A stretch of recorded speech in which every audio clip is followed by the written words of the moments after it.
Estimados señoras, señores, a nombre del Centro de Estudios en Justicia y Derechos Humanos, tengan ustedes muy buenas tardes.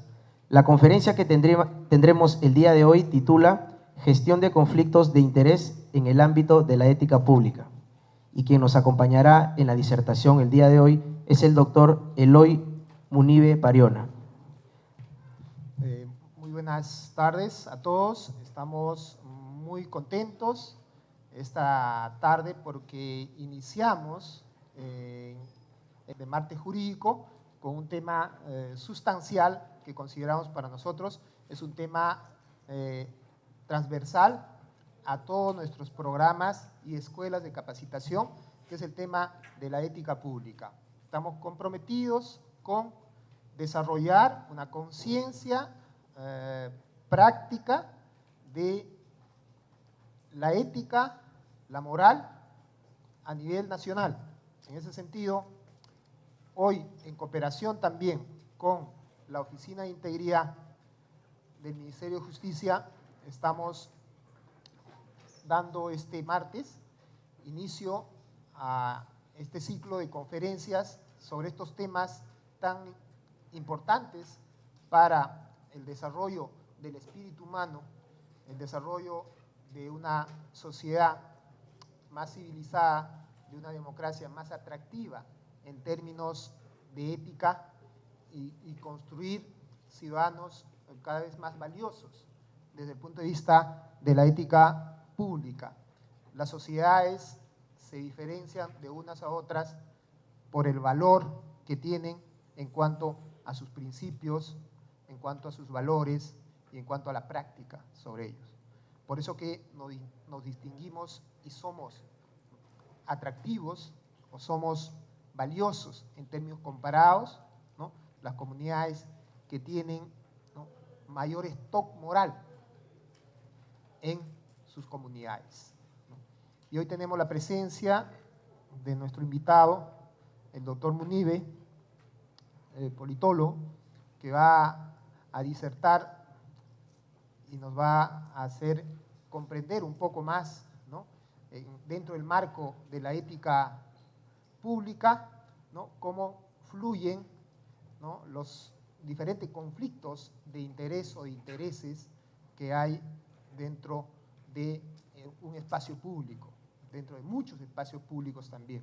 Entonces, mi agradecimiento como director también del centro a nuestro invitado, que todos los invitados que vienen en el martes jurídico, dicho sea de paso, son invitados que vienen no a cobrar ni un sol, vienen como invitados y vienen a dar su tiempo porque consideran que es importante democratizar cada vez más el conocimiento, la información dentro del concepto de Estado educador. No quiero quitarle más tiempo y declaro inaugurado este evento.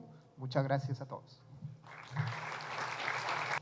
Hemos venido a conversar, ¿ya? Hay que deshacernos de esta visión de la clase típica que es el Magister Dixit, ¿no? Lo que dice el profesor, el expositor es ley, no es así.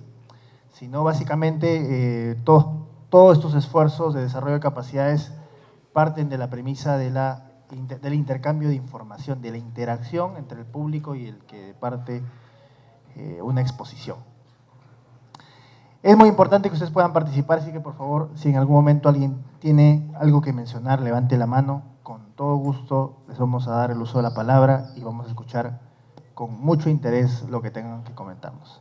Todos estamos en la capacidad de poder alimentar un poco más esta exposición y hacerla más alegre, más fácil de entender y obviamente más aprovechable.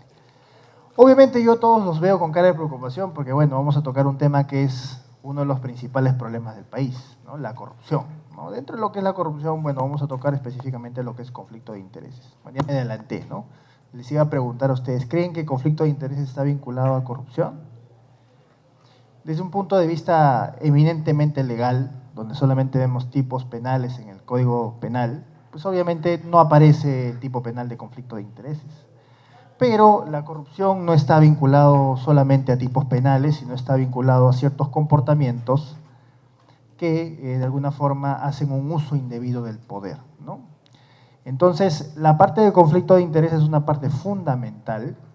¿Por qué? Porque son de alguna forma comportamientos que cuando no son gestionados debidamente, inevitablemente van a dar paso a casos de corrupción. Es como en la medicina, ¿no? ¿Qué es más importante, la medicina preventiva o la medicina cuando ya uno está enfermo? Es más costoso, ¿no? Seguramente todos nos hemos atendido en el servicio de salud y la medicina preventiva es más barata, hay más posibilidades de afrontar la enfermedad que uno pueda tener, o adelantarnos o anticiparnos. ¿Nada? Bueno.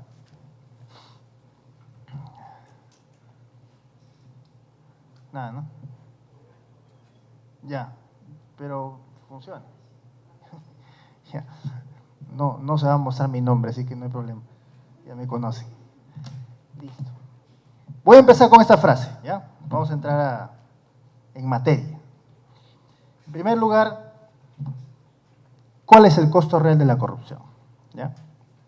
El costo real de la corrupción no solamente se expresa a nivel monetario, ¿ya? No solamente son el dinero que nuestro país o los países del mundo pierden a consecuencia de la corrupción. Hay cálculos a nivel mundial de cuánto representa la corrupción. Por ejemplo, se habla, y esto lo dijo el Fondo Monetario Internacional, el World Economic Forum, el 5% del Producto Bruto Mundial se desvía por casos de corrupción. ¿Cuánta plata es? Miles de millones de dólares. En el caso peruano puntualmente hay algunas estimaciones que calculan que la corrupción causa la pérdida de alrededor de 12.000 millones de soles anuales. Es una estimación que hicieron excontralores generales de la República, de la cual no hay una metodología de uso, pero igual representa una gran cantidad de recursos. Con 12.000 millones de soles, nosotros tranquilamente en el país podríamos construir alrededor de 93 colegios, alrededor de 86 hospitales equipados con tecnología de punta, con 200 camas. Podríamos hacer muchas cosas. En realidad, el costo real de la corrupción es lo que vemos acá. Son oportunidades que se van a reflejar en la desigualdad, en la exclusión y en el desencanto, ¿ya? Claro que todos cuando hablamos de corrupción pues tenemos que tener una mirada un poco de desilusión, ¿no? Porque es lamentablemente un fenómeno que ha atravesado la historia del Perú, ¿no? Ustedes deben haber visto el libro de Quirós, de Historia de la Corrupción en el Perú, ¿no? Alguien de ahí seguramente lo tiene identificado. En el libro de estudio de la corrupción en el Perú se ven como gobierno a gobierno, ¿no? Desde el inicio de la República hasta incluso antes, la corrupción siempre estuvo de alguna forma vinculada a la toma de decisiones, ¿no? Teniendo en algunos ciclos una mayor influencia y en otros ciclos una menor. Pero lamentablemente la corrupción aparece como un siamés de lo que es la política en el Perú. Entonces, en este enfoque que tenemos nosotros actualmente, ustedes saben, ¿cómo se llama este año? Ahí está en la diapositiva, ¿no? Año de lucha contra la corrupción y la impunidad, ¿no? ¿Sabían que es la primera vez que denominamos a un año de esta forma, pese a que es un problema que nos acompaña ya casi 200 años? ¿No? Primera vez que el gobierno ha decidido establecer el año de lucha contra la corrupción y la impunidad. ¿Y qué representa esta mención? Representa algo muy importante que es necesario tener en cuenta. Estamos haciendo un cambio de enfoque, ¿ya? Ustedes pueden ver en la diapositiva como que una balanza, ¿ya? Tenemos por un lado el enfoque punitivo y por otro lado tenemos el enfoque de integridad. Y como ustedes pueden ver, pesa más el aspecto punitivo. ¿Esto qué refleja? Pregunten a cualquier persona de la calle. Cuando se habla de corrupción, lo que queremos es sanción drástica, algunos van a decir pena de muerte, algunos van a decir castración química, algunos van a, bueno, en fin. Van a querer que los corruptos estén purgando condena en nuestras cárceles. Sin embargo, que es obviamente algo que se tiene que dar, sin embargo, ¿qué pasa con la sanción? A ver, ¿quién advierte algún problema con respecto a la sanción? ¿Cuándo sucede? La corrupción es un fenómeno estático, o sea, es un fenómeno que aparece por generación espontánea, o sea, Estamos nosotros haciendo algo y ¡pum!, apareció corrupción. No. La corrupción es un proceso, y como un proceso que es, tiene etapas preparatorias, viene el acuerdo corrupto, tiene etapas posteriores. Entonces es un proceso. ¿Cuándo aparece la sanción? ¿Cuándo debería aparecer? ¿En las actividades preparatorias? ¿Cuando se da el acuerdo corrupto o posterior al acuerdo corrupto? Posterior, pues, ¿no? Tiene que cometerse primero el delito, ¿no? Ya. Entonces, si nosotros le damos preeminencia a la sanción, ¿qué es lo que estamos haciendo? ¿Estamos gestionando el problema público o estamos simplemente reaccionando? Estamos reaccionando. Y estamos reaccionando muy tarde, ¿ya? ¿Por qué? Porque el dinero que había sido destinado para funciones fundamentales de gobierno, objetivos del país, ya se desviaron, ya se robaron, ya saltaron los recursos públicos. Lo único que nos queda es sanción ejemplar y tratar de recuperar el daño causado. ¿Saben cuánto es la cifra calculada en reparaciones civiles por delitos de corrupción? Millones de soles. ¿Ya? ¿Cuánto se ha recuperado hasta el momento? No llegamos ni al 10%, estamos más bajo del 5% inclusive. Entonces, como pueden ver solamente el enfoque de punición, de sanción, es lamentablemente reaccionar a un fenómeno, pero lo que no significa que lo gestionemos. Tenemos que gestionar el problema, ¿no? Ustedes saben, las políticas públicas, que son la principal herramienta de los estados para atender problemas públicos, tienen como finalidad gestionar un problema, es decir, caracterizarlo, plantear alternativas, implementar esas alternativas y propiciar un cambio en el aspecto político y social. Si no logran esos cambios, la política es un fracaso, ¿ya? Entonces, ¿qué es lo que estamos introduciendo a partir del año 2017? Que por primera vez en nuestro país aprobamos una política nacional de integridad y lucha contra la corrupción. Lo que hicimos fue incorporar esto que por el momento todavía es poco visible y tangible, que es el enfoque de integridad. Y el enfoque de integridad tiene que ver con algunos aspectos fundamentales: estándares de cumplimiento, identificación y gestión de riesgos, y tiene que estar centrado en la persona. Ahora les voy a explicar a qué me refiero con eso, y mayor comunicación. Sucede que las estrategias de lucha contra la corrupción, como es costumbre en nuestro país y en la mayoría de materias, solemos utilizar herramientas normativas para tratar de gestionar problemas públicos, ¿no? Ustedes siempre han visto problema X, ¿no? Violencia contra la mujer, por ejemplo, actualmente. ¿Cuáles son las principales soluciones que a veces se ofrecen? Una norma, mayor sanción. ¿Pero eso será verdaderamente la forma de gestionar el problema? No, pues porque la norma tiene un gran problema, que es su implementación, ¿no? Lamentablemente tenemos un punto de vista de sobreregulación de las cosas y creemos que sacando una norma vamos a cambiar la sociedad. La sociedad no se construye por decreto, ¿no? Es una expresión muy conocida. Y en realidad una norma es el inicio de una reforma, no es el fin de una reforma. Cuando yo genero una norma, lo que estoy haciendo es simplemente formalizar una decisión. Sin embargo, el real valor que voy a obtener de esa reforma es su implementación. Y sucede que en nuestro país estábamos acostumbrados simplemente a plantear esfuerzos normativos, pero no a verificar que esos esfuerzos normativos eran implementados debidamente. Entonces nuestra reforma, y esto tiene que ver con las teorías de lucha contra la corrupción, estaban básicamente influenciadas por reparar el entramado institucional en nuestro país. Más normas, el tema de los procesos, apuntábamos a situaciones que no tenían nada que ver con la persona. Este enfoque centraliza a la persona. Porque ¿quién comete actos de corrupción? Cualquier persona. Puede ser un funcionario público, puede ser un ciudadano, puede ser un empresario. Todos cometemos actos de corrupción.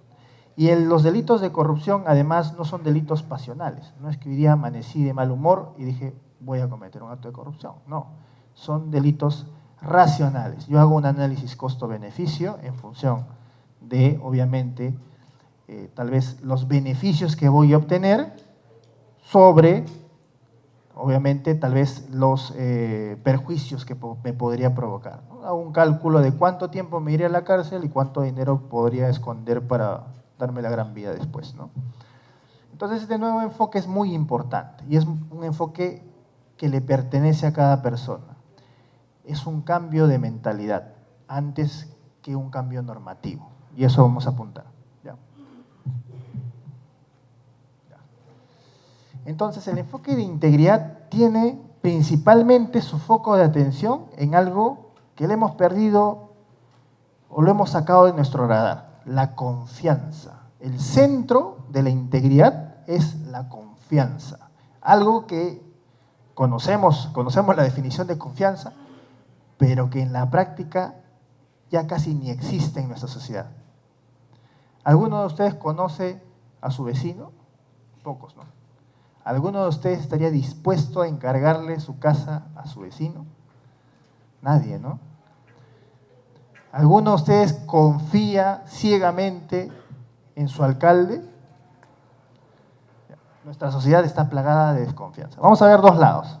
Por una parte, tenemos en el ambiente de la percepción, el lado en el cual hay una negatividad, un gran nivel de desconfianza, ¿no? Expresado en algunas encuestas, ¿no?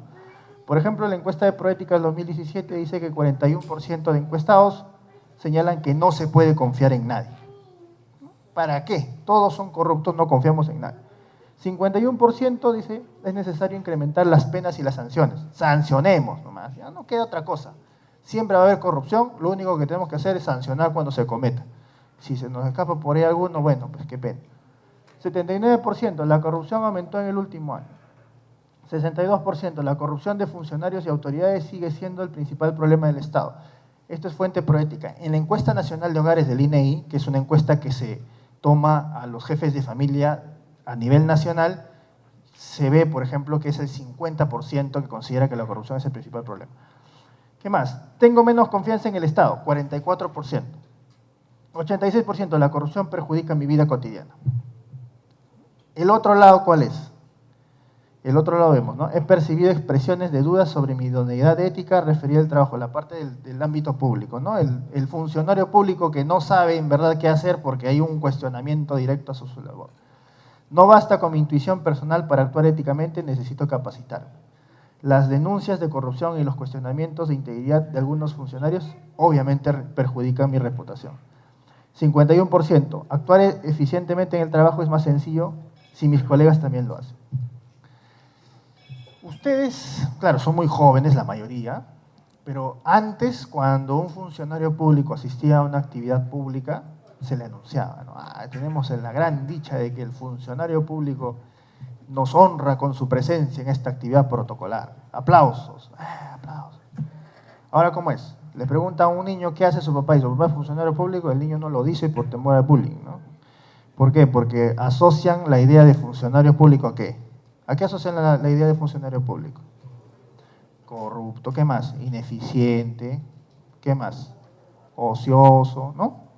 Lamentablemente ese es el reflejo de los niveles de desconfianza que tenemos, no solamente a la administración pública, sino también a la propia democracia, al Estado de Derecho y a la política misma, ¿no? Seguramente muchos de aquí en el auditorio consideran que la política en verdad no debería existir, ¿no? Porque los políticos piensan solamente en su propio beneficio. Sin embargo, las actuales teorías de lucha contra la corrupción, como es por ejemplo la teoría de la acción colectiva, señala que la confianza es crucial. ¿Por qué si nosotros hemos implementado medidas que en otros países se realizan, aquí no han logrado los resultados esperados? Muchos autores han reflexionado al respecto y han llegado a la conclusión que allí donde la confianza no existe y más bien por el contrario pervive la desconfianza, se produce un juego de suma cero. Es decir, la confianza se deposita en instancias menores a las instancias legítimamente reconocidas. Por ejemplo, la gente, si ustedes ven qué personajes son los que tienen mayor confianza, me acuerdo que salió una encuesta y salía ganándole a todos Gareca, ¿no?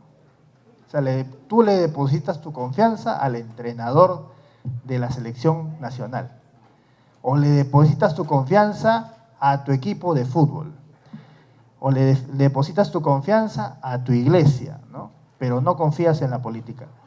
Al final, lo que esto va a generar es que suceda y existan grupos que se confrontan y al momento de ganar al menos una elección, solamente van a generar retribuciones acerca de ese grupo muy cerrado por sobre el resto. Eso es lo que sucede cuando existe un ambiente de desconfianza. Lo siento. Sigamos. Vamos a ver algunos presupuestos conceptuales para entender un poquito uno de los fenómenos que hemos dicho que vamos a hablar, que es el de conflicto de intereses. Primer presupuesto conceptual: principio representativo y democracia. Nosotros no podemos hacernos cargo de todos los ámbitos de la vida, ¿no? Existen algunos ámbitos en los cuales necesitamos delegar ciertas funciones, ¿no? De hecho, las actividades financieras las delegamos a los bancos, ¿no? En fin, en el ámbito político delegamos la representación en unos cuantos, ¿no?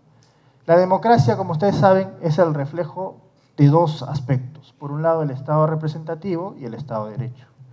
El principio representativo, ustedes saben, es esencial, ¿no? Es esencial para la responsabilidad. Otra palabra que sabemos su significado, pero que no se aplica en nuestro país: responsabilidad. La responsabilidad es mucho más que el cumplimiento de las normas. Ser responsable es mucho más que simplemente cumplir una función. Ya vamos a reflexionar sobre eso más adelante. Tenemos gobierno representativo y responsabilidad, están íntimamente vinculadas. Y la legitimidad democrática se genera precisamente en ese carácter de representación.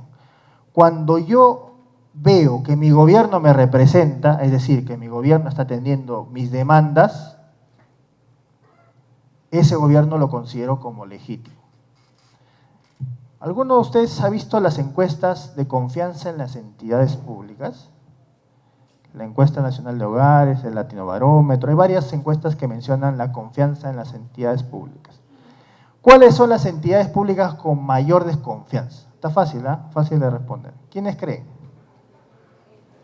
¿Ah? Poder Judicial, ¿quién más? Ministerio Público, Congreso de la República, Policía Nacional del Perú, gobiernos regionales y locales. ¿Acaso esas entidades no son fundamentales para el ejercicio de nuestros derechos? O sea, estamos desconfiando acerca de quienes aplican y ejecutan nuestros derechos. Es bien grave, ¿no? Justamente los principales actores de lucha contra la corrupción son los más cuestionados. Los más cuestionados. Es reflejo, obviamente, de la desconfianza y la deslegitimidad que sufren estas entidades. Segundo precepto conceptual: principio de confianza, ¿no?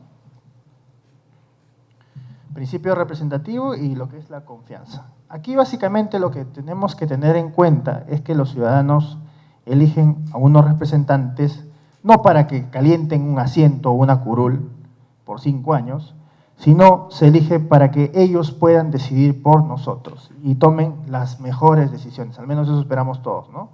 Que tomen las mejores decisiones que puedan generar un ambiente más favorable y de desarrollo en nuestro país. Y obviamente esperamos mínimamente que esos representantes que hemos elegido velen por nuestros intereses. Y esto se basa principalmente en la teoría del contrato social, pues, ¿no? Hacemos un contrato en donde el cual tratamos en lo posible que exista una convivencia tranquila, ¿no? Solidaria, ¿no? Y bueno, esto también se expresa en la relación de confianza en el modelo que se conoce como la teoría del principal agente, ¿no? Ahorita vamos a ver un gráfico que vamos a entenderlo mejor, que nos habla que hay una persona que es elegida o designada, a quien estamos delegando poder, representación, para que esa persona pueda asumir algunas funciones fundamentales y toma de decisiones, y lo que esperamos en retribución es obviamente que nuestras demandas sean reflejadas. Vamos a ver un gráfico. Esto es básicamente lo que sería un intercambio oficial y por abajo lo que está en un cuadradito azul es un intercambio corrupto. Ahí vemos dos cosas. Primero tenemos el principal. ¿Quién sería el principal según la teoría del principal agente? Todos los ciudadanos. Los ciudadanos somos los principales. Somos quien tenemos inherentemente a nosotros, obviamente, el poder político. Pero delegamos ese poder en un agente público que en base a la representación realiza ciertas labores en una posición privilegiada para beneficiar al conjunto de la comunidad, ¿no? Es decir, tratar de pensar en el interés general por sobre el interés privado. Entonces, el intercambio se produce, por una parte, con un salario, porque yo estoy pagándole al funcionario público con mis impuestos, hay una delegación de poder, hay restricciones legales para que este funcionario pueda, de alguna forma, tener cierta noción de qué es lo que tiene que hacer y qué es lo que no tiene que hacer, y obviamente también hay un procedimiento acerca de cómo es que realiza ese proceso. Y por otra parte, ¿no?, lo que tenemos es que estamos delegando representación política y, bueno, obviamente una actuación contractual. ¿Qué pasa con el intercambio corrupto, que es el aspecto negativo? O sea, la parte cuando se degrada esta teoría del principal agente, o este principio del principal agente. Aparece un tercero interviniente, ¿no? Alguien que interfiere con este proceso normal donde se produce una especie de simbiosis, ¿no? Aparece uno que afecta toda la relación y al cual le vamos a llamar cliente o briber, ¿no? Y este cliente lo que va a hacer en base al dinero, sobornos y otro tipo de beneficios irregulares, va a desviar las decisiones del agente público, que estaban obviamente destinadas al interés general, y los va a desviar a un interés que no es general, un interés particular, ¿no? Y a eso se le denomina el intercambio corrupto. Esto está obtenido de este libro de Laporte y Vanucci, ¿no? El oscuro orden de la corrupción. Siguiente. Tercer presupuesto conceptual, confianza versus corrupción. Cuando hablamos de la confianza y cuando hablamos de la corrupción, estamos hablando de cuestiones totalmente opuestas, pues, ¿no? Por un lado, la relación de confianza es la ideal sería plena identificación entre los gobernantes y los gobernados. Los gobernantes reconocen a los gobernados y los gobernados ven reflejados sus intereses en los gobernantes. Es un principio en el cual la confianza reina, cosa que en nuestro país no sucede, ¿verdad? Como hay desconfianza, nadie se identifica con ningún gobernante, nadie se identifica con ningún político. En cambio, en la corrupción hay una sustitución de los deseos del ciudadano, y en contextos de informalidad política lo que sucede es que ese interés ciudadano generalizado, o ese interés, o la suma o la agregación de los intereses,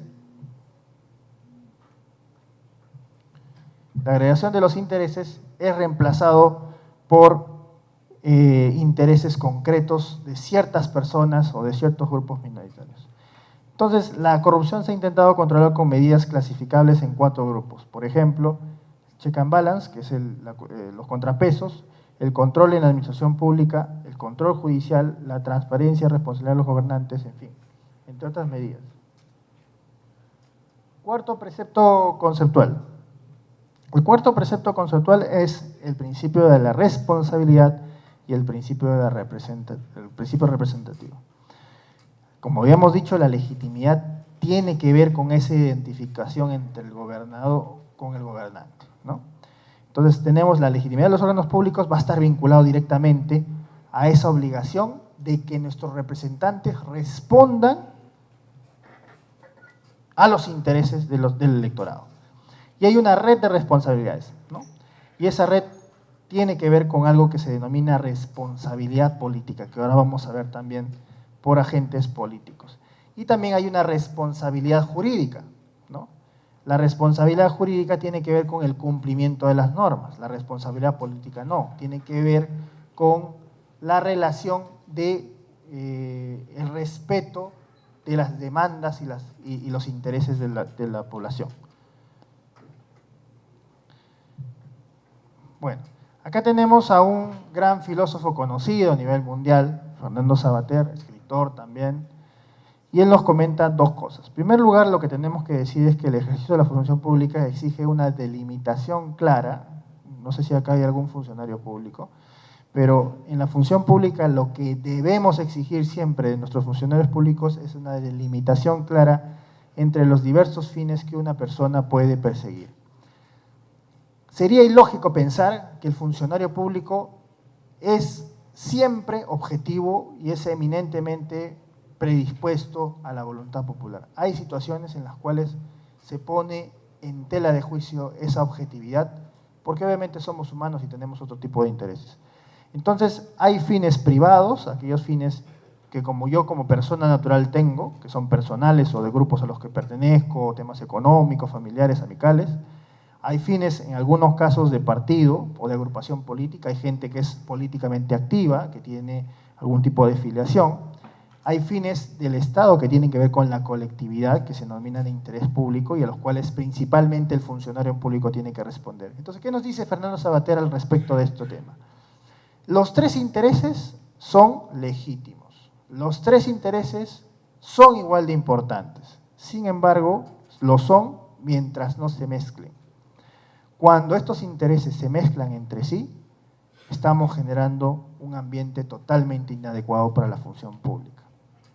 No, y ahí no se precisa, ¿no? Lo importante es que se distingan estos fines, que el político sepa diferenciar la actividad con unos fines y con otros. Y si uno no es capaz de distinguir entre los diversos fines, no debe ofrecerse para la actividad pública.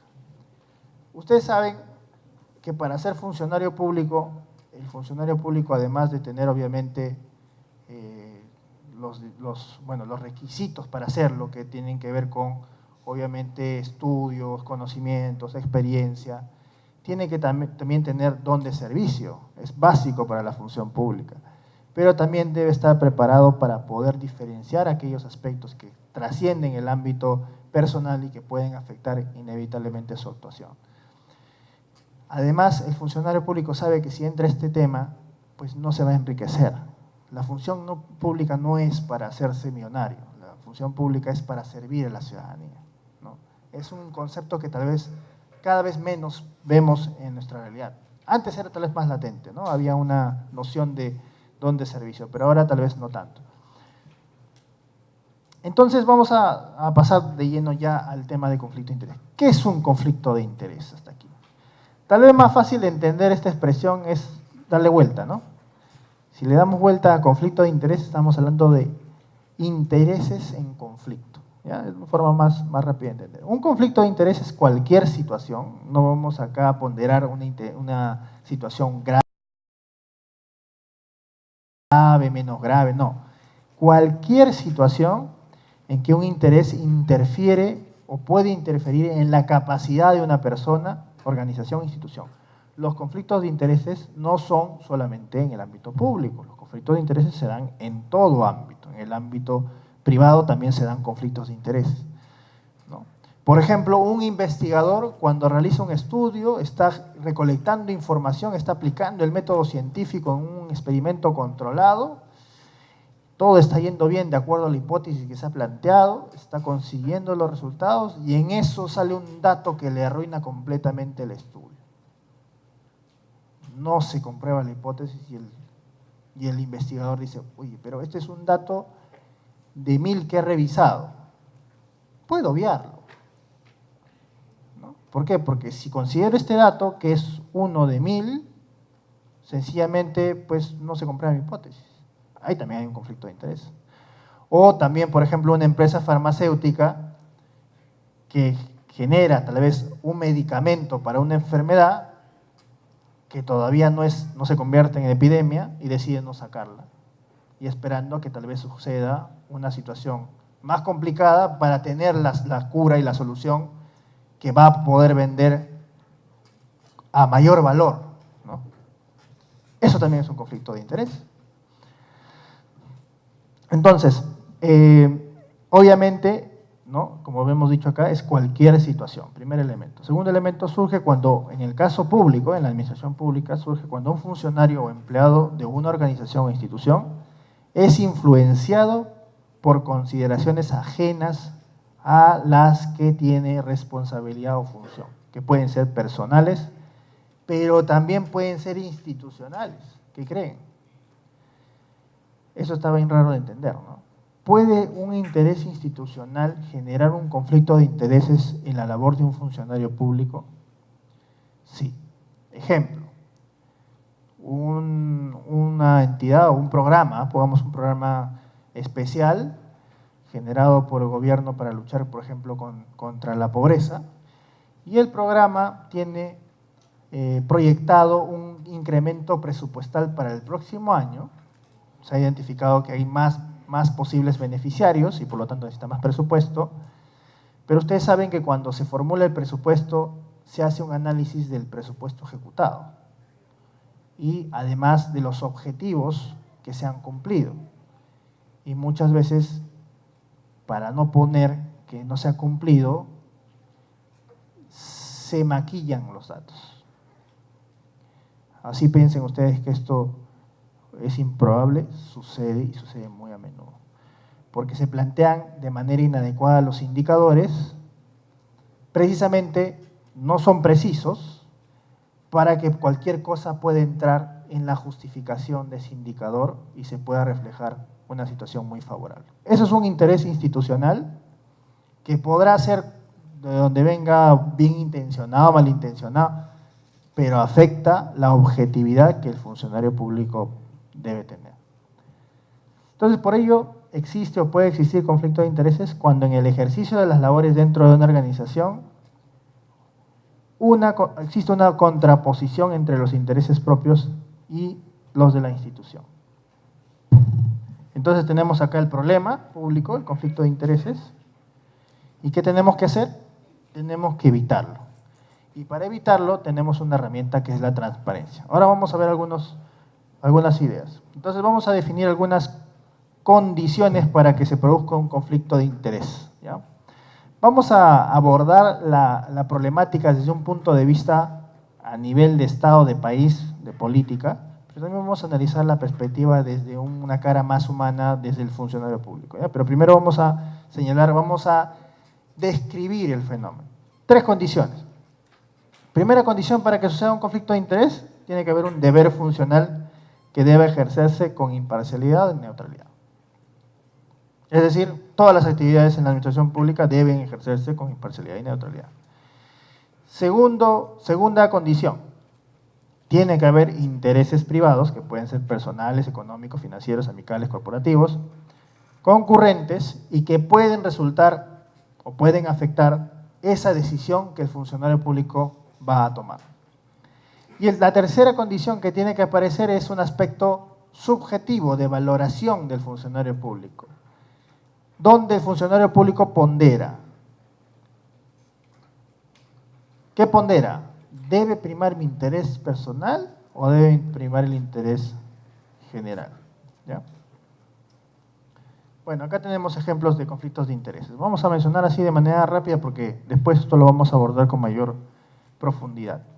Por ejemplo, un accionista mayoritario de una empresa de transportes es nombrado director general de transporte terrestre. ¿Hay conflicto o no hay conflicto? Obviamente hay conflicto, porque está asumiendo una posición donde se toman decisiones acerca de los transportistas, del transporte urbano. ¿Ustedes creen que ese funcionario va a tomar buenas decisiones? Difícil, ¿no? Difícil, no podemos negarlo, pero va a ser muy difícil.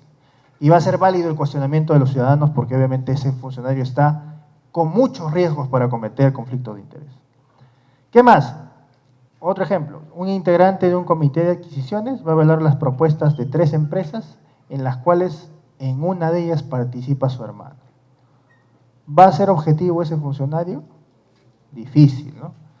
Tercer ejemplo, el presidente de una empresa del Estado, es una empresa pública, en el rubro de hidrocarburos, es consultor de empresas privadas en el mismo rubro. Ustedes dirán, profe, usted se ha traído los ejemplos más absurdos. Suceden, ¿ah? Ahorita yo les voy a poner algunos ejemplos, ustedes van a acordarse de algunos nombres.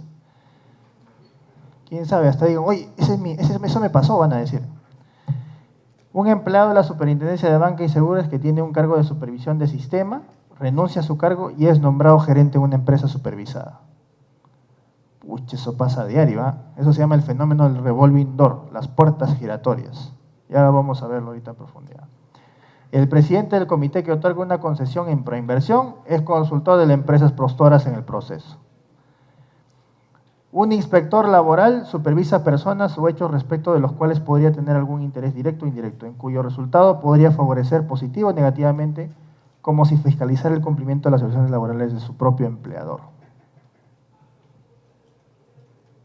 Vamos a ver algunos tipos de conflicto de interés, ¿ya? Porque esto se ha analizado ampliamente y hay algunos tipos que es necesario que ustedes sepan para que ustedes puedan tener una visión cada vez más crítica acerca del fenómeno. Primera característica de clasificación, desde la perspectiva de las consecuencias. Desde la perspectiva de las consecuencias podemos clasificar un conflicto de interés como un conflicto de interés real. O sea, en efecto, un interés privado del servidor interfiere, sí o sí, de manera concreta y efectiva, con sus obligaciones públicas. Por ende, hay una afectación de la independencia del criterio profesional y se consuma un acto arbitrario, que, ojo, puede convertirse en una falta administrativa y también un delito penal, dependiendo del caso. Ejemplo, que se otorgue la buena pro a empresa vinculada a viceministro. Es un caso hipotético, ¿eh? ¿Ya? Es un caso, nunca ha sucedido. Hace poquito me dicen al fondo, hace poquito. Es un conflicto de interés. ¿Ya? Otro ejemplo, hermano de presidente negocia contratos de pesqueras a nivel internacional. Nunca existió, ¿eh? Alexis Humalas, eso se llama. 2.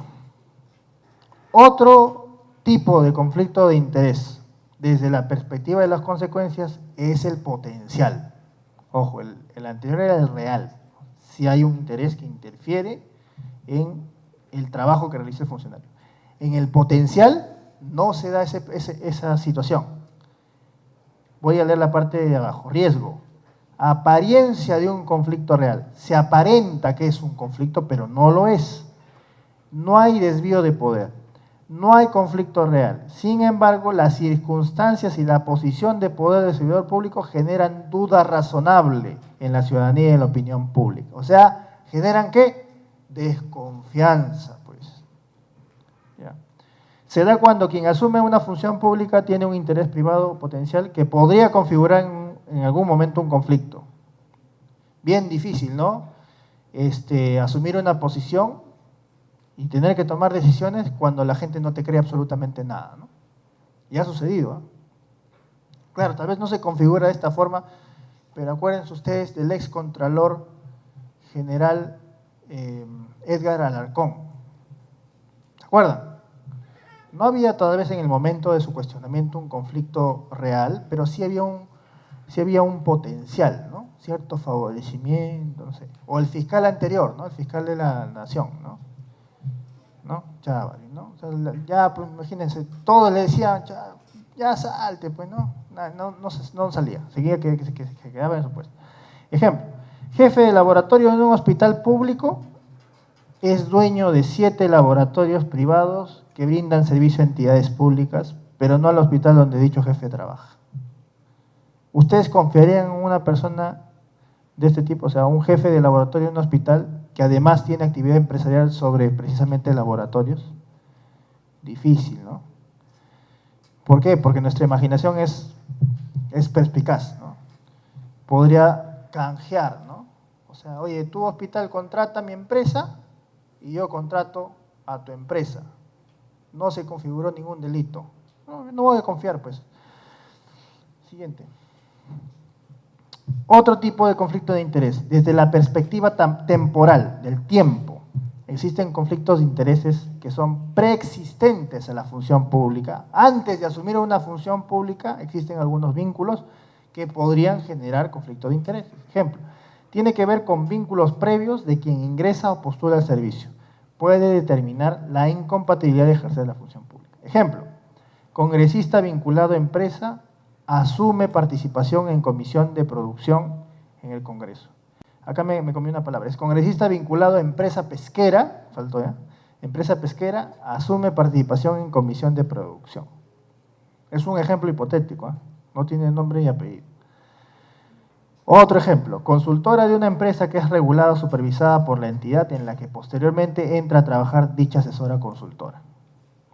Es un conflicto preexistente, ¿no? En ambos casos, ¿no?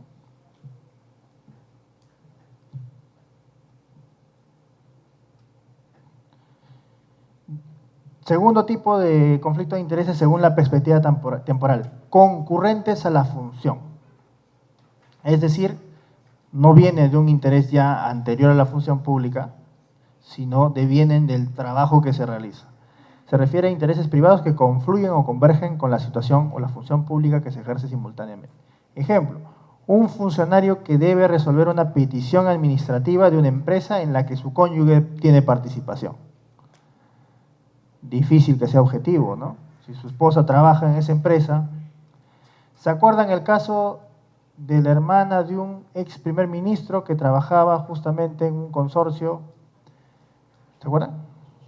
Ya, pues, es un ejemplo de un, yo no he dicho nada, pero es un ejemplo de un conflicto de intereses concurrente a la función pública. Usted puso el ejemplo. El miembro de un tribunal que debe determinar una sanción a un ex cliente suyo, ¿no? Otro caso, no fue un delito, pero sí fue un conflicto. ¿Se acuerdan el caso de un ex juez supremo que llamó a un fiscal, no, perdón, fue al revés, ¿no? El fiscal que llamó al juez supremo, no, perdón, ¿saben? El juez supremo que llama al fiscal para que, no, sí, que llama a un fiscal para que le extienda o para que le dé información de un proceso de un familiar. ¿No? Es concurrente a la función. Y sí sucedió. Bueno, en el caso de los CNM audios, o también caso Lavajuez, hartos ejemplos para que ustedes empiecen a clasificar. Se van a divertir, ¿ya? Vean los videos y empiecen a clasificar. Ah, este es aparente, este es real. Ya, se van a divertir. 3. Posterior o subsecuente al ejercicio de la función pública. O sea, no solamente es antes, durante, sino también es posterior. Y dentro de lo que es posterior, vamos a mencionar, son aquellos que se refieren a intereses privados que surgen con posterioridad al cese del servicio civil. Ejemplos: representar o asistir a una persona administrada en algún procedimiento en el que participó durante su actividad en la entidad. Justamente tú veías la emisión, por ejemplo, de licencias de funcionamiento. Curiosamente, después de salir de la función pública, empiezas a asesorar a empresas que quieren licencia de funcionamiento. Qué fácil, ¿no? También es un conflicto de interés y está prohibido. O está prohibido legalmente. Asesorar a cualquier administrado en algún asunto que estaba pendiente de decisión durante la relación hacia una administración pública honesta y eficiente. Ejemplo, pues no, tú estás resolviendo un procedimiento administrativo que no concluye, que está en proceso, sales de la función pública y asesoras a la persona que ha hecho el procedimiento administrativo. Eso también es un conflicto de intereses y eso sí está prohibido, no se puede hacer esa función. Contratar directa o indirectamente a una persona con un procedimiento resuelto con su participación durante el último año. También es un conflicto que es posterior o subsecuente al ejercicio de la función pública. Obviamente tú que has trabajado en la resolución de esos casos, en la atención de esos casos, sabes de qué pie cojea pues la función pública, sabes dónde están los vacíos, entonces por lo tanto tienes, ¿qué cosa? Información privilegiada que puedes hacer uso y puedes de alguna forma generar un beneficio particular. ¿A quién va a contratar el administrado que está haciendo el procedimiento? Al tramitador que ha estado dentro, pues que sabe cómo funciona el negocio, ¿no? Pero eso está, como les digo, prohibido por ley. Otro ejemplo de conflicto de intereses, lo que les había dicho, el revolving door, la puerta giratoria. No está todavía completamente prohibido en nuestro país, pero ya en muchos países se ha legislado. Se ha prohibido, se ha regulado. La puerta giratoria es la forma coloquial como se conoce al beneficio impropio de altos funcionarios que pasan del sector público al sector privado y viceversa. O sea, van migrando. Un día lo ves en la función pública, al siguiente día lo ves en la función privada vinculada a la función que tuvo en el ámbito público. Y así, va saltando, ¿no? Esto, por ejemplo, y esto hay muchos casos a nivel internacional y también nacional, ¿ya? Pero a nivel internacional está más investigado y más analizado. Si ustedes ponen caso revolving door en Google, van a salir un montón de casos de ministros fuera del país. Y donde básicamente se ve, ¿no? O, por ejemplo, un ministro que trabaja, bueno, que es ministro de Energía y Minas y después aparece asesorando a mineras pues, de gran capital, ¿no?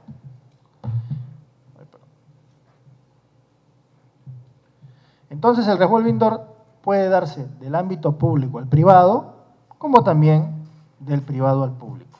Ejemplo, alto funcionario del Estado pasa a brindar servicios en una empresa o institución que tenía contratos con la entidad pública en la que laboraba.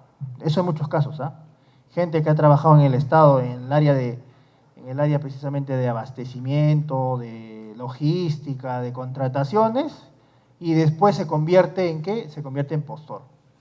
Como tiene nexos, conexiones, oye, compadrito, tú que has trabajado conmigo, contrata a mi empresa, pues, ya tú sabes cómo es después. Sucede, ¿ah? Un montón. Del privado al público, persona que tiene intereses en un determinado rubro comercial es designado en un alto puesto del Estado y con poder de decisión en el rubro en el que está especializado o vinculado. Empresario minero que es designado después viceministro de Energía. Entonces, hasta aquí tenemos una situación. Toda persona que labora en el sector público debe estar permanentemente alerta sobre cualquier actual o potencial conflicto de intereses. Tomar las previsiones para evitar esos conflictos, procurar tener declaraciones y revelaciones oportunas sobre esa situación y tan pronto las conozca, adopte las decisiones legales más eficientes para prevenir situaciones de conflicto. Es un cambio de mentalidad, no es esperar a que suceda el escándalo, es evaluar diariamente. La lucha es diaria, así como la lucha contra el consumo de drogas, ¿no? Diaria, igualito para el funcionario. Diariamente el funcionario tiene que analizar su función, su comportamiento, su actuación. Si no analiza diariamente su comportamiento, su ejecución, va a tener más riesgos de cometer conflicto de interés. ¿Y cómo se gestiona? Vamos a ver entonces la parte de cómo se gestiona. Están despertándose por ahí. Ha puesto su alarma más o menos a la hora de salida para que... Desde el Estado, definir una política. La política, ¿qué atributos debe tener para que sea una política eficiente? Primer atributo de la política para gestionar los conflictos de intereses, tiene que haber una clara descripción de los riesgos que los conflictos de intereses pueden producir en la gestión pública, en la administración pública, en el Estado. Si no se advierten cuáles son esos riesgos, sencillamente el fenómeno pasa desapercibido. En nuestro país, revisa los 2 últimos meses, vas a encontrar una infinidad de casos de conflicto de intereses. Ahí donde se dice, yo no he cometido un delito, por si acaso. Claro, no has cometido un delito, pero sí has cometido una falta ética. Y esa falta ética, además, ha tenido una severa consecuencia, porque gracias a esa terrible actuación, todos los demás funcionarios públicos se los coloca en el mismo costal. Otro más. Otro atributo de la política que tiene que ser reconocido para poder gestionarla. La prohibición de ciertas formas inaceptables de interés privado. O sea, no se tiene que permitir algunas cosas, como por ejemplo, que una persona que ha tenido capacidad de decisión sobre algunos aspectos de procedimientos o resolución de procedimientos, después trabaje asesorando a las personas que han solicitado ese procedimiento. Tienen que haber prohibiciones como esa. Por ejemplo, una prohibición al revolving door o una prohibición a que en un caso de conflicto de intereses el funcionario tiene la obligación de abstenerse o inhibirse. Ya vamos a ver eso, pero tiene que establecerse claramente qué está prohibido y qué no está prohibido. Por ejemplo, el tema de las liberalidades, los regalos, los obsequios. Tiene que haber una posición clara si se reciben o no se reciben. Porque una cosa diferente es que te regalen un lapicero a que te regalen una tablet, pues, ¿no? Las oficinas de logística, vean ustedes las oficinas de logística a fin de año, ¿no? Parece que Papá Noel hubiera pasado por la oficina de logística, ¿no? Dejan cuadernos, dejan todo. vino inclusive, hasta he visto casos, pero realmente embarazosos, ¿no? ¿Qué más? Establecimiento de actividades de sensibilización y capacitación sobre los casos más frecuentes. El tema de conflicto de intereses tiene que ver, básicamente para su gestión, con un entrenamiento. Al funcionario público no se le tiene que capacitar o no se le tiene que dar transferencias solamente de conocimientos, sino se le tiene que educar en actuaciones prácticas, en resolver dilemas éticos, orientar la ética pública a la práctica, al ejercicio cotidiano de la función pública. Se le tiene que enseñar a razonar éticamente, que es diferente a solamente aprender qué es la ética desde un punto de vista filosófico. El funcionario público tiene que saber qué hacer en situaciones límite, ¿ya? ¿Qué más debe tener la política? El establecimiento de reglas para identificar, declarar y gestionar las situaciones de conflicto de intereses. ¿Qué se necesita para que eso funcione? Compromiso de alta dirección. Si el de arriba no es quien da el ejemplo, poco probable que sus funcionarios que están debajo y lo apoyan van a tener una conducta ética. Acompañamiento y asesoría. Necesitamos que este ejercicio sea permanente, ¿no? Constante. Por ejemplo, pocas entidades públicas tienen un canal de consulta. Hay poquísimas. Canal de consulta donde un funcionario público podría mandar un correo anónimo preguntando ¿qué debo hacer en esta situación? No las tiene. Hay pocos lugares donde hay espacios de diálogo. Por ejemplo, acá el Ministerio es uno de los pocos que tiene una buena actividad que se llama Jueves Ético, ¿no? Donde se juntan los funcionarios públicos y reflexionan sobre temas específicos. Seguimiento de los riesgos. Tenemos que hacer seguimiento de los riesgos latentes que existen para poder gestionarlos. Y sobre todo, prevención. Eso es desde el punto de vista como Estado, establecimiento de una política. Ahora, desde el punto de vista del servidor público. Antes de adoptar una decisión y realizar una acción que podría ser cuestionable, el funcionario público tiene que identificar las situaciones riesgosas. ¿Cómo lo va a hacer? Primera estrategia de inversión de roles. Es decir, me tengo que poner en la posición contraria. Primer ejemplo, ¿qué pasaría si se invierten las posiciones? Si yo fuera quien solicitara el trabajo o una promoción, ¿pensarían que el proceso en el que participé como seleccionador fue justo? No. Ustedes deben saber, muchos de ustedes seguro han postulado procesos CAS, ¿no? ¿Qué pasa con los procesos CAS? Ya hasta se cansan de postular porque, ¿qué pasa? ¿Qué se advierte?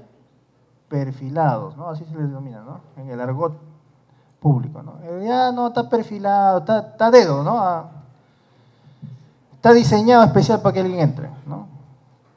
Entonces, quien tiene la capacidad de diseñar estos procesos CAS debe ponerse a pensar, ¿estoy haciendo lo correcto? O sea, ¿qué pasaría si yo estuviera postulando?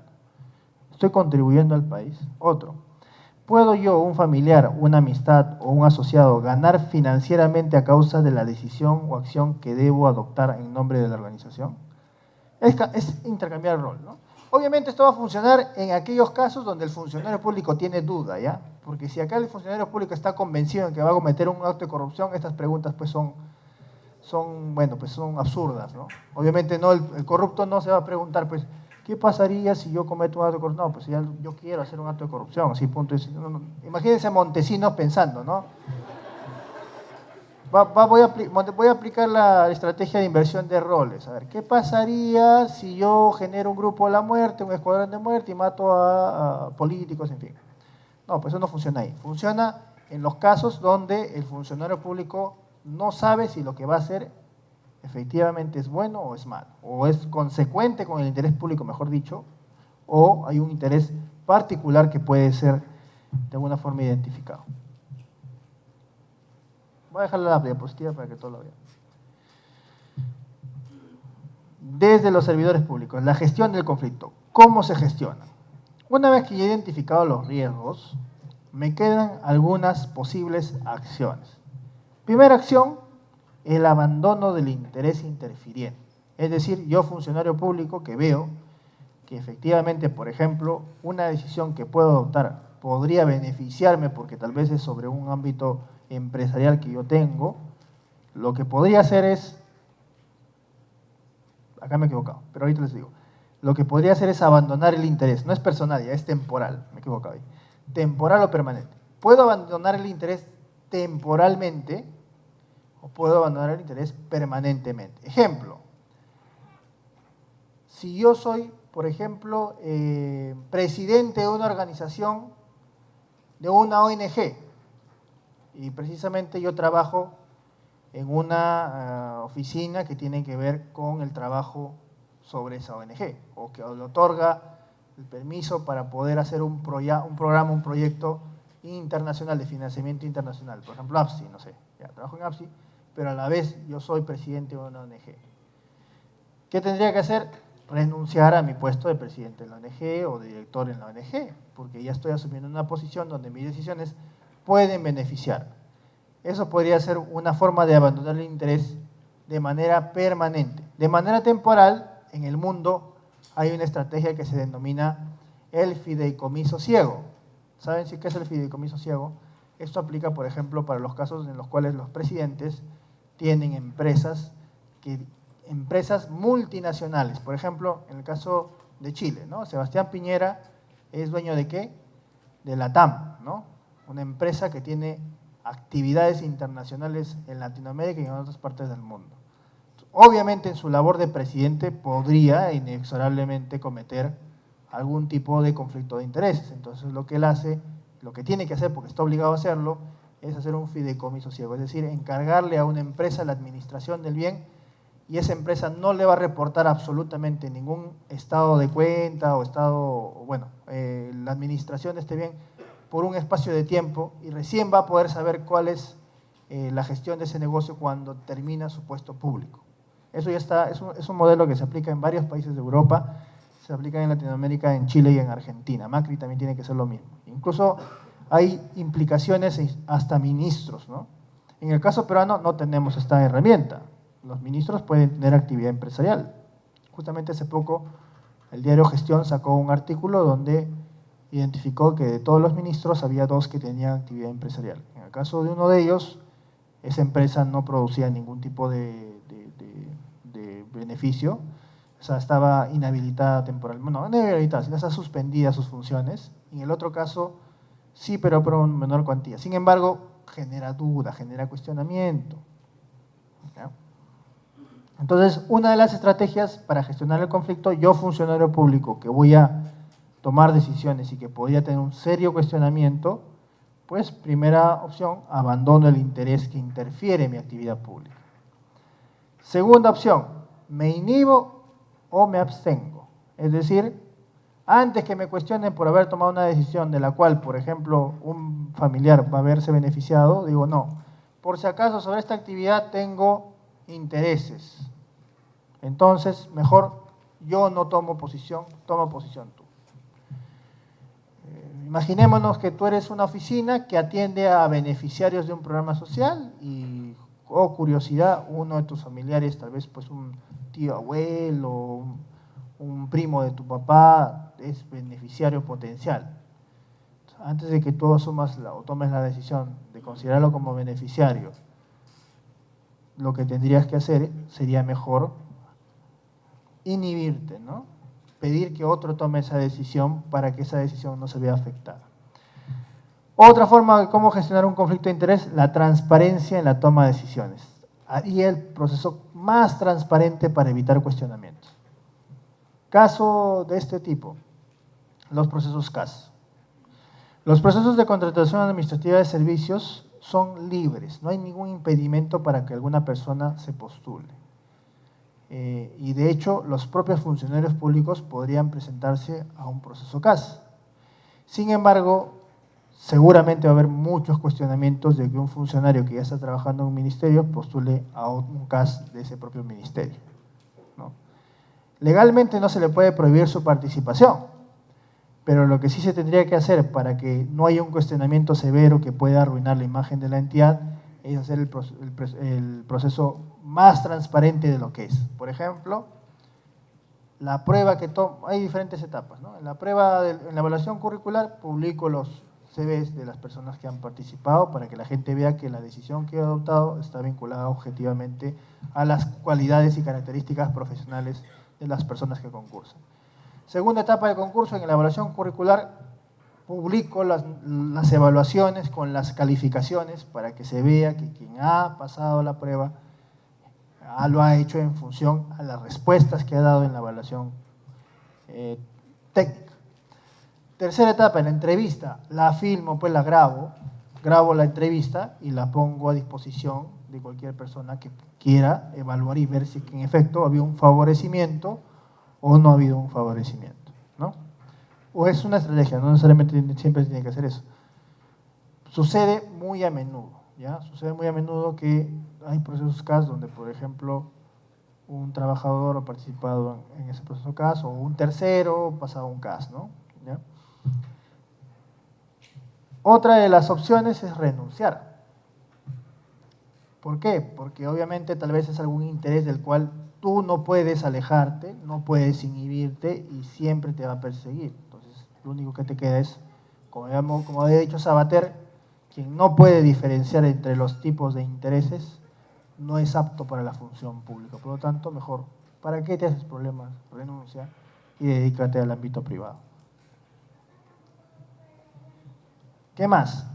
Y cuando ya se ha adoptado la decisión, o sea, se ha realizado la acción cuestionable, imaginemos, pucha, se cometió el error. ¿Qué queda? ¿Llorar? No queda llorar. Hay todavía opción. A ese proceso se le denomina proceso de responsabilidad política. Es decir, primero se contesta de manera lo más rápido posible al cuestionamiento. Y es algo que tal vez en la práctica no se ha dado mucho, ¿no? Los políticos a nivel de nuestro país responden tarde y responden mal, ¿no? Entonces, lo que se debería propiciar es una respuesta inmediata ante un cuestionamiento. Ahí donde se cuestiona una actividad antiética, una actividad cuestionable, la persona que es cuestionada debe responder de inmediato. Y en esa respuesta tiene que dar las explicaciones, ¿no? La información. O sea, rinde cuentas, explica por qué es que tomó esa decisión. Y si esa decisión no es suficiente o no satisface a la ciudadanía, lo que le queda es renunciar. Así de sencillo. ¿Por qué? Porque la función pública es una posición privilegiada y por lo tanto, si esta persona sigue tomando decisiones, pone en serio riesgo el ejercicio de las funciones en esa entidad, ¿no? Entonces, la dimisión o la renuncia es una de las formas finales en las cuales un funcionario público podría gestionar un conflicto suscitado a través de un acto de conflicto de intereses. ¿Ya? Bueno, acá hay varios casos, pues, ¿no? De gente que se ha negado a renunciar por más de todo, ¿no? O sea, creo que en el Perú ha sucedido muy a menudo gente que se atornilla a su cargo, ¿no? Que no lo sacan, lo único que les falta es que los expulsen hasta de la iglesia, ¿no? Pero oye, bueno. Entonces es una forma de cómo se adopta una decisión. Cuando se adopta una decisión y hay un cuestionamiento, se tiene que responder, ¿ya? Esta responsabilidad política es una responsabilidad que no está vinculada con la responsabilidad jurídica. Y ahí hay un error. El funcionario no solamente tiene que responder cuando hay una acusación penal o una falta administrativa, sino cuando hay un cuestionamiento. Si el funcionario dice, no, no es un delito, yo no tengo que responder, lo que está haciendo es un uso indebido de su posición, porque está afectando seriamente la imagen de su entidad. Bueno, esta es la parte teórica del asunto. No sé si tenemos tiempo todavía, porque si tenemos tiempo, yo tengo un caso ahí, si quieren lo podemos analizar. Ya. A ver, ponte primero el video. Voy a poner un video para incentivarlos un poquito. ¿Hay audio?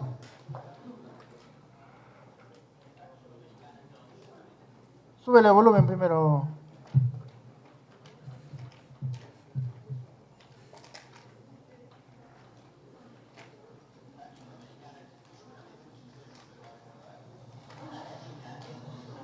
Retrocédelo, por favor, porque ya...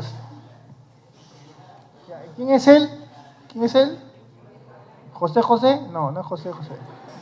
Miguel Ángel Cornejo. Ya falleció Miguel Ángel Cornejo, pero es un excelente orador, ¿no? Quien ha podido escuchar los eventos en los cuales ha participado, pues quedaba impresionado de la oratoria que manejaba, ¿no? A ver, vamos a escucharlo, a ver.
Muy interesante, ¿no? Es verdad, preguntémonos qué vamos a dejar a nuestro país antes de pensar qué país le vamos a dejar a nuestros hijos, ¿no? ¿De qué sirve hablar de todo esto, reflexionar, discutir, cuando tú sales de aquí y lo primero que haces es tirar basura en la calle? ¿De qué sirve hablar de ética, lucha contra la corrupción? ¿De qué sirve? Bueno, me cortaron el audio. ¿De qué sirve hablar de lucha contra la corrupción, ética pública, cuando manejas, cada 2 minutos cometes una falta de tránsito? Yo les hago un reto. Párense en una esquina, normalmente pues es transitada, no van a pararse pues, en un lugar donde no pasa ni un vehículo. Párense en una esquina 10 minutos y cuenten cuántas faltas de tránsito se cometen. Se van a sorprender. ¿Ya?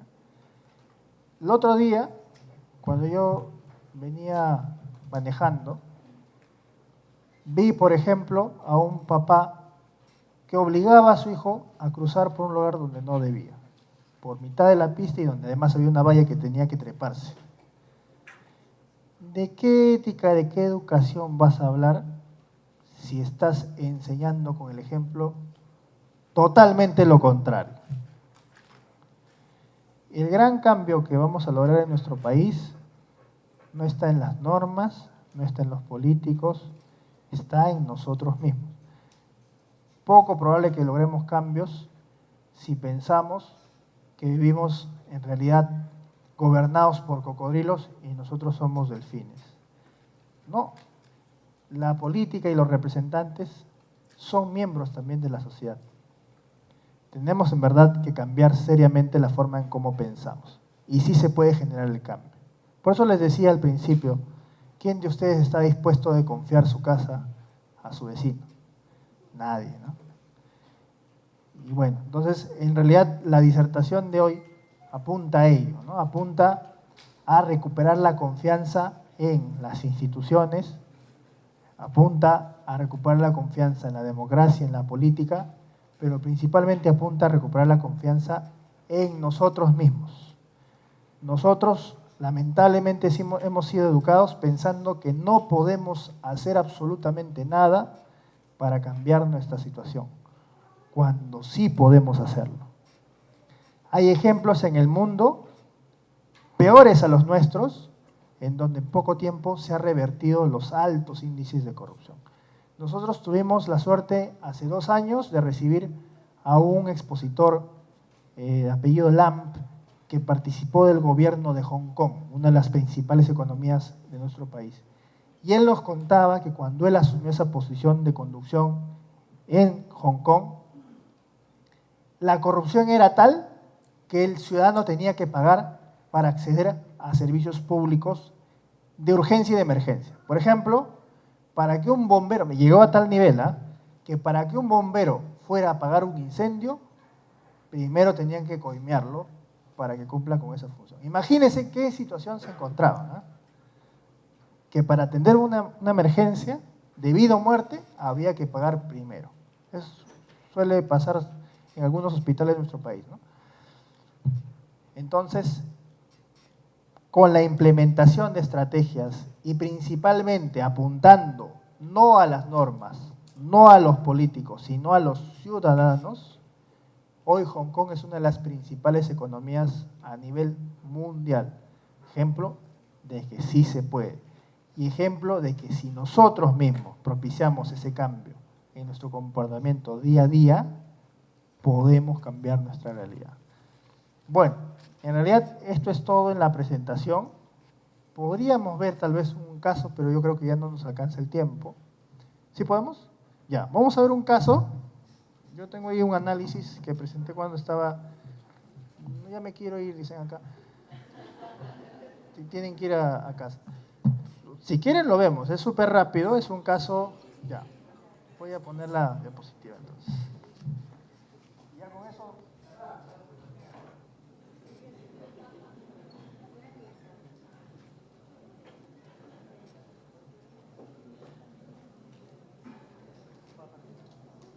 Entonces es un comercial, voy a ponerla.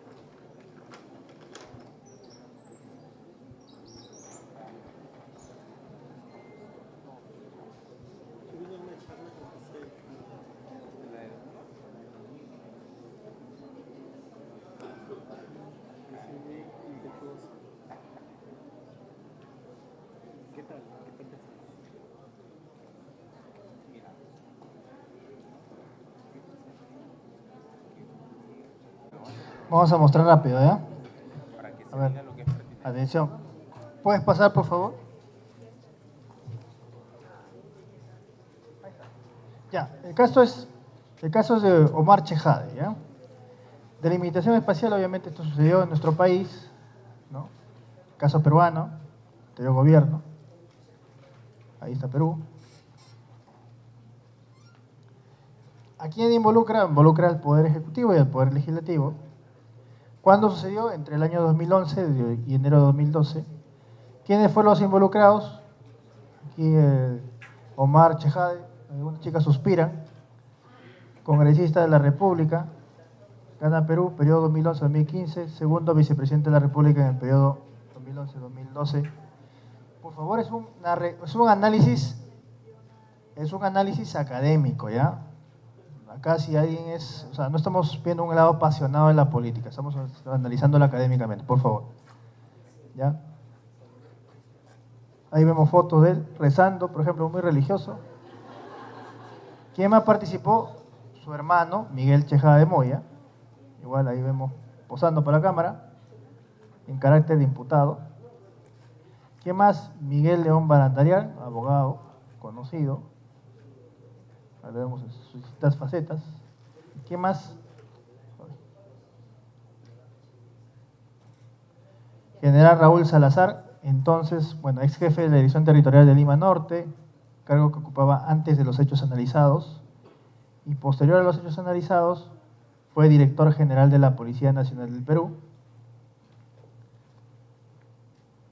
¿Quién más? El general Guillermo Arteta Izarnotegui, ex jefe y director territorial de Lima Sur, cargo que ocupaba antes de los hechos suscitados y después pasó al retiro, ¿ya? Curiosamente. Ahí lo vemos en las fotos. También participó el general Abel Gamarra, ex jefe regional de Tumbes, cargo que ocupaba antes de los hechos analizados. Inicio del caso. Sucede que hay un almuerzo en un lugar conocido, que es Las Brujas de Cachiche, y básicamente el 10 de octubre, con la finalidad de combatir la corrupción en la Policía Nacional del Perú, el presidente Ollantaytamala, en un acto sin precedentes, ordena, no sé si se acuerdan, la baja de 30 de 45 generales de la policía. Dentro de las bajas que él anuncia, aparece la baja de él. El 15 de octubre del 2011, el general Arteta, él, dado de baja y molesto por esa situación, por esa decisión, denuncia que como antesala de su pase al retiro, el segundo presidente Omar Chejade promovió una reunión informal con generales de la Policía Nacional el 4 de octubre en un restaurante de Lima, que es Brujas de Cachiche, con el objetivo de tocar temas vinculados a inteligencia y seguridad nacional. Como ustedes pueden ver, es un tema muy serio que se da en un lugar totalmente inapropiado y obviamente asumiendo funciones que no competían.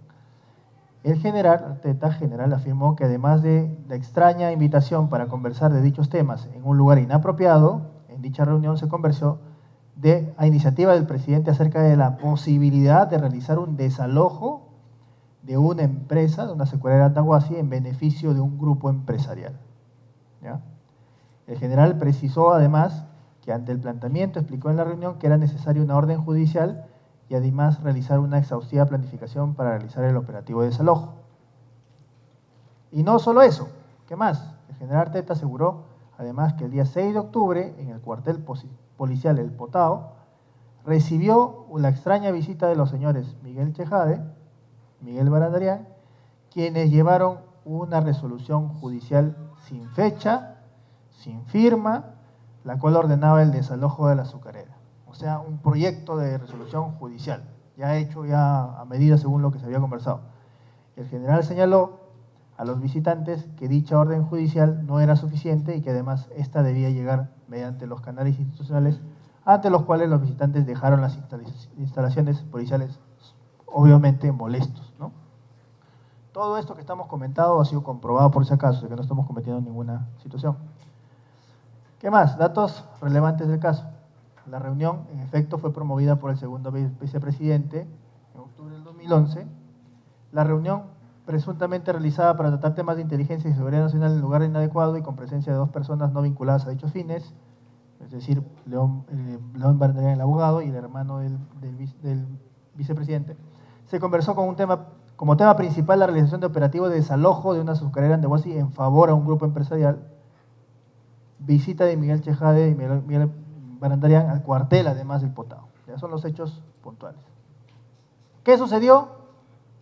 Empezó a salir el escándalo en los medios de comunicación. Lobby a los Chejade le pusieron en los medios de comunicación. Lobby, que es gestión de intereses, ¿no? Pero aquí, bueno, obviamente en el caso peruano el lobby está mal visto, ¿no? Está visto como una actividad negativa, cuando en realidad no lo es. Pero en este caso no se dio un lobby o una gestión de intereses bajo los rubros que debería darse, o sea, bajo la normalidad, sino más bien al contrario, esto ya no es una gestión de interés, sino es un conflicto de interés severo. Siguiente. Otro diario tituló, otro faenón, ¿no? ¿Qué más? Salieron las caricaturas, ¿no? Dice acá, Omar, traigo un amigo que toda su vida quiso cenar con generales de la policía. Por otro lado dice, doctor Chantade, los generales vienen fascinados por conocer al hermano del vicepresidente. Y el vicepresidente dice, pasen, yo pago, qué gusto da cuando se sirve y todo dentro de la ley. ¿Qué más? Sale el presidente de la República y dice, yo les digo a mis hermanos que la mejor forma de ayudar es no aprovecharse creyendo que tienen poder por encima del resto. Y acá dice, eso le digo a mi hermano que solo porque le traigo a 3 generales para el tema Andahuasi, él no se crea que tiene más poder que yo. Disculpen. Y acá, obviamente, el presidente dice, creo que no entendiste, ¿no? ¿Qué más? Reacciones ante la denuncia. La primera reacción, la negación. Yo no hice nada, no hay nada indebido, simplemente fui a almorzar. ¿Qué más? Desprestigio del denunciante, ¿no? Si ustedes se acuerdan, en el caso, el vicepresidente empezó a cuestionar al general que había dicho que, bueno, que estaba obviamente lastimado por la decisión que se tomó de su pase al retiro y por lo tanto era una vendetta, una venganza, ¿no? Y obviamente hubo también un blindaje político. Salieron, el mismo presidente blindó al vicepresidente, los congresistas lo protegieron, en fin. Y de hecho, ¿no? Primer anuncio, no negocié con Arteta. Mentira, nunca hablamos del tema. El tema del Ndawashi Club que nunca se tocó, por eso esta mentira que estoy diciendo quedará grabada en los anales de la historia, ¿no? Así dijo, incluso en medios de comunicación, ¿no? ¿Qué más? Bueno, dice, sí me reuní con Chejade, señala Arteta en respuesta. Después, ¿a quién le creemos? ¿A él o a él? ¿No? ¿Qué más salió? Crece el escándalo, ¿no? No terminaba el asunto porque empezaba a salir información. Se sacó el registro de visitas del Potado y en efecto aparecían los nombres de las personas que se habían mencionado, que habían visitado el lugar. Justamente por esas fechas se estaba por dar un evento muy importante a nivel político, que es la presentación de los resultados en los primeros 100 días de gestión, que es algo que siempre se suele hacer en gestión pública. Pero como ustedes pueden ver, la atención no estaba centrada en los 100 primeros días, sino en el plazo del escándalo de conflicto. Salió él diciendo que el presidente lo apoyaba irrestrictamente, ¿no? Desenlace. Ahí lo vemos rezando porque el 18 de octubre la Comisión de Ética inicia una investigación al congresista Chejade. El 6 de noviembre el presidente Ollanta recomienda a Chejade que renuncie a la vicepresidencia. Chejade, a pesar de la recomendación del presidente, se rehúsa a dar un paso al costado. Dijo que no iba a renunciar. El 15 de noviembre de 2011 la comisión propone en informe final del caso la suspensión por 120 días del congresista Chejade. El 5 de diciembre de 2011 el Pleno del Congreso suspende al congresista Chejade por 120 días. El 7 de diciembre la Subcomisión de Constitución Constitucional aprueba denunciar al congresista por patrocinio ilegal e infracción de la Constitución. El 16 de diciembre Chejade presenta su carta de renuncia. Recién, miren, ¿eh? ¿Cuándo presenta su carta de renuncia? Acá estamos, ¿no? A la segunda vicepresidencia, en diciembre, después de mira cuánto tiempo. ¿Qué más? El 17 de enero de 2012, la Comisión Permanente del Congreso, con 13 votos en contra y 12 a favor, desestima la denuncia constitucional de desafuero del congresista. Finalmente, el 31 de enero de 2012, todavía se sigue dando el blindaje, el Congreso acepta la renuncia presentada por Chejade por unanimidad en el Pleno y sin pasar a debate. Y en efecto, los medios de comunicación empiezan a hacer el juicio social. Mintió. Chejade va a responsabilidades y no renuncia, ¿no? ¿Recuerdan ustedes? En el limbo, ¿no? No le hace caso, dice el presidente. Y sale también otras caricaturas, ¿no? Escoge, nene, si quieres seguir con la mamadera, suelta la pelota, dice. Y bueno, así salieron más información. Análisis y conclusión. Principios vulnerados. Primera cuestión, incapacidad de asumir el interés público. No reconoció el interés público, sino pensó en el interés particular. Obviamente no era una actitud íntegra, obviamente, pues, ¿no? Objetividad por ningún lado, responsabilidad menos, transparencia peor, honestidad nada, capacidad de decisión tampoco. Bueno, creo que eso es todo. Entonces es un ejemplo de cómo un conflicto de interés, cuando no, además, miren, desde el inicio, ¿no? El funcionario con su posición privilegiada convoca funcionarios de alto rango de la policía para adoptar decisiones particulares. Primer error. Segundo error, ante los hechos no dice la verdad, sino miente, denuncia, blindaje, en fin. Y después, posteriormente, no da las explicaciones, se rehúsa a renunciar y al final lo que podía haberse solucionado de manera más simple de un comienzo se convierte en un gran escándalo, ¿no? Bueno, ese era el caso que les quería complementar para que ustedes tengan una visión mucho más amplia. Listo, eso es todo. Muchas gracias.